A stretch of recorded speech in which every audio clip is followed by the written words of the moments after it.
So, good morning, and thanks for having me. It's really exciting to be here at COP. Um, we have three brands. We started with our Trees for Travel, which was our first one, and then we ventured into Trees for Events, where we measure and we compensate carbon for companies. And we also have created ZEERO, which is our main focal point because of the way we believe that sustainability should be handled. So what we do is we have a hybrid solution.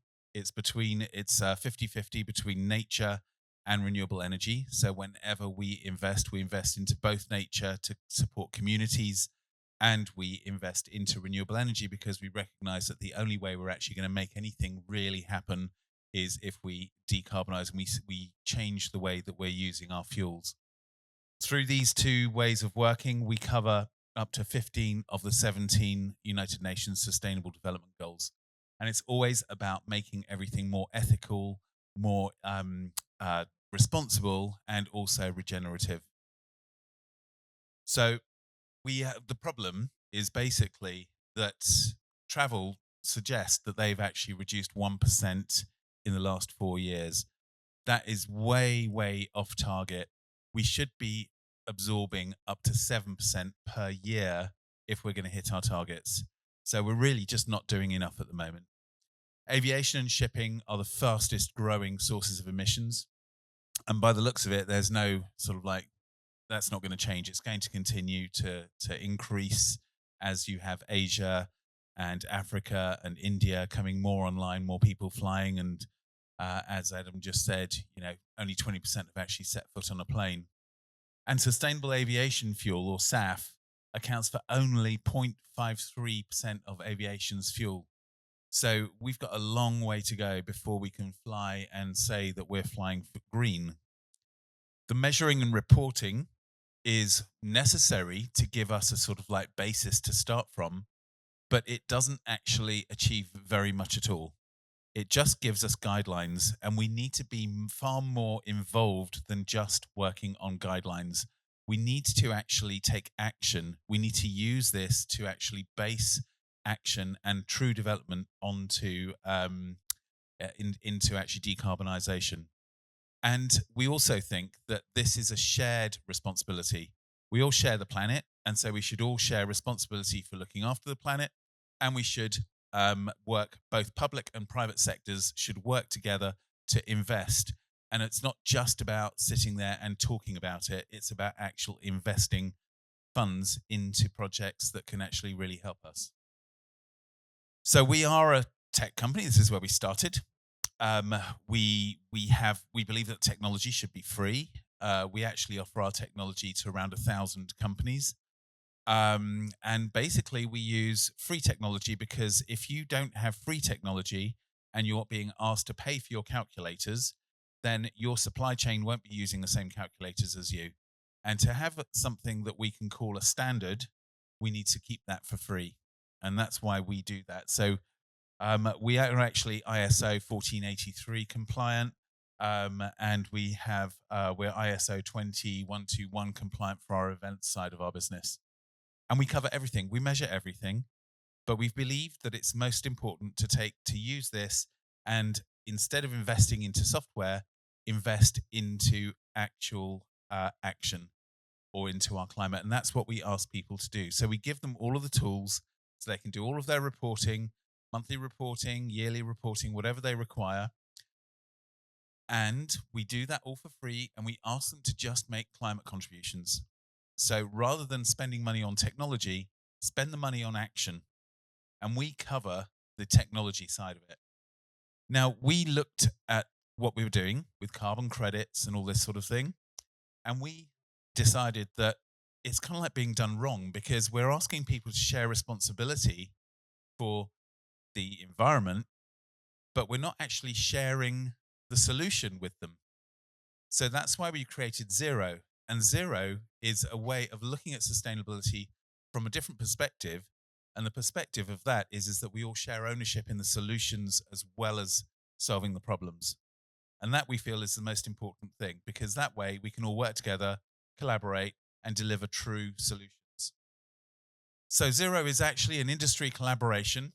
It's a platform for investment, and these micro investments are called climate contributions. So we ask corporates to, or travelers, or retailers, or insurance companies to make micro contributions with their products. By doing that, we can pool the funds together and we can invest into huge projects. Again, with the nature and tech holistic approach, because if we don't look after nature and also invest into the fuel, we're not going to achieve very much. You can't do one or the other. You've got to do both. And by doing that, we can actually really help so many different levels of society, destinations, everything. The funds get held in escrow. So it means that we can't touch the funds without approval from our partners, from the people who are helping us achieve these goals. So basically, whenever you make a climate contribution, you get share points.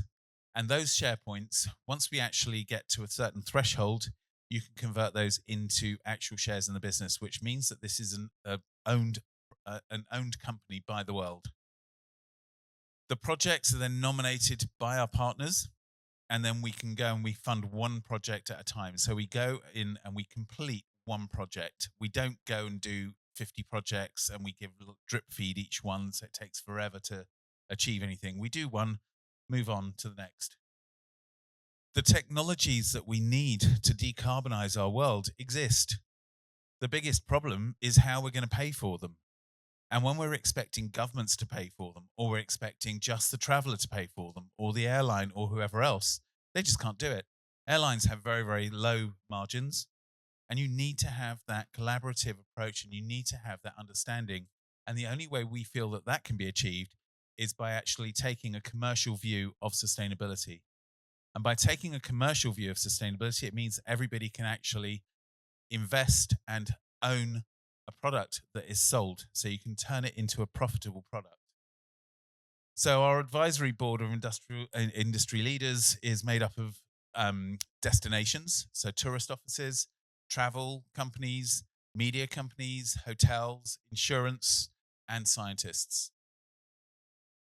So our amazing Blueprint pilot project, which is what we're working on at the moment, brings energy independence to locations around the world. This project can be replicated in different destinations. It's the first time that certain locations will be able to produce their own fuels without being reliant on fossil fuel.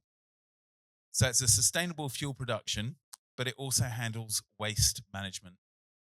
It's a technology that is called hydrothermal liquefaction. And by using this technology, we can reduce emissions from fossil fuels by 81%. And that means that you can take organic waste, so you can take biomass, sewage, agricultural waste, and food waste, and you compress it under a high pressure at a high temperature for 10 minutes. And what that does is that turns what the world has taken millions of years to produce, it brings it down to a by the minute production of a circular biofuel. That means that we can actually put this into existing refineries, and we can convert it into existing fuels that can go into existing engines without any modification. But the fuel that these engines are going to be burning is now environmentally friendlier. Okay, we're not at 100%, but we're at 81%. We don't take resources, we don't need land, so we're not asking people to grow crops so they can make what is called sustainable fuels. Corn is actually a very big absorber of water, and you don't want to have a farmer deciding, do I grow my crops for food or for fuel? So this is something where we don't need that. Because we're using sewage, it's something that comes every day, rain or shine, and globally. And if you were to have the support of 600 cities, you could actually reduce emissions by 20% globally. That is a huge amount, okay? The benefit doesn't stop there, because you also reduce municipal waste. And that means that our fuels can also be produced at a very similar cost to fossil fuel. So 100 tons of waste, you get that from a town of around 50,000 people every day. And that would produce 34,000 litres or 9,000 gallons of biofuels. We get 4 different types of fuels. We get sustainable aviation fuel, biodiesel, gasoline, and heavies. Heavies are used for shipping, marine, and they're also called dirty fuels, but this is a clean dirty fuel. And here is sort of like some output potentials. If you take a city like London, you could produce 14 million liters a day. That would decarbonize around 30 million kilos a day. It's a huge thing, and these plants are nowhere near as expensive to build or operate as other solutions, as they're called, of making sustainable fuels. Paris would produce 10 million liters a day. So you can really see how this can actually really help. So, it's something which we really do need to work together on. So what we've been actually trying to do is we've been trying to get the travel industry and insurance industry to invest per booking or per stay or per insurance policy a tiny investment of $3. If we were to start with $3 per booking just for flights from January 2025, we would be able to achieve that 20% decarbonisation by 2030. That would be an amazing achievement. But it is very, very, very slow getting the travel industry to actually take action rather than just talk. So we wouldn't even just stop at hydrothermal liquefaction or HTL. We would go further. We would look at solar. We would look at wind power. We would look at decarbonizing any way we can and to bring energy to locations that are either huge cities but also small cities, island populations, things like this. Our other side goes into nature. So far, we've planted 1.5 million trees from September this year. We hit that number. And we basically restore nature in developing countries. And we help to redevelop biosystems and ecosystems, and also support communities so that we have education and we cover those SDGs, the Sustainable Development Goals. We also put part of the nature side into local projects. So our partners who join us might have something that they want to do locally, to their wherever they operate. So, for example, if you're working in Australia, you might want to do a project in Australia too. So there's that. And then the last part is actually a first response climate disaster fund, where when there's a flood or a fire or storm or something, we can go in quickly before anybody else can react, and we can just help with resources, just to show that people aren't on their own. And there are a lot of, because of the climate, there are a lot of insurance companies that can't insure properties anymore. It's either too expensive to get a property insured, or it is just not insurable at all because of the danger of the climate in those regions. And that then starts, people then have to start moving away. They lose their properties. It's not a great place. So here, 2024, we're predicted to be back at 2019 numbers for travel. This is just air travel. So 4 billion travelers would mean that we would be able to plant 4 billion trees, okay, which is huge. And then we could produce 18 large HTL plants. These would produce 400 million liters of biofuels. You then also reduce the 1 billion tons of greenhouse gas, and that would equal around 1 million flights to New York. Now, don't forget that every single year, this continues. So that means that in 10 years, we would have planted 40 billion trees. We would be absorbing 10 billion tons of greenhouse gas each year. And then on top of it, you actually have the drawdown that the trees themselves will do, because don't forget, trees actually do absorb carbon. And just because we don't count it, because we feel that would be wrong, because you can never guarantee if a tree will actually survive. But if they do survive, we would also be absorbing another 656 million tons of emissions in the first 10 years. So you're talking about action that can do so many beneficial things. And the thing is that because we're selling a fuel on top of that, we actually can snowball funds that we receive. We're selling a profitable product. We're selling a product that makes money. And this is not even including that. So if you include the sale of the product, you're actually achieving so much more again So the benefits of this are basically that we can create, we can invest, we can actually really accelerate solutions to climate change. We can finance the green economy without going and asking for um, a fuel company to invest billions into the project. This is something that we can all do together and we can all own together. We need to own our own futures. We need to look after our planet. It's for all of us. But we are producing sustainable and tradable and profitable products.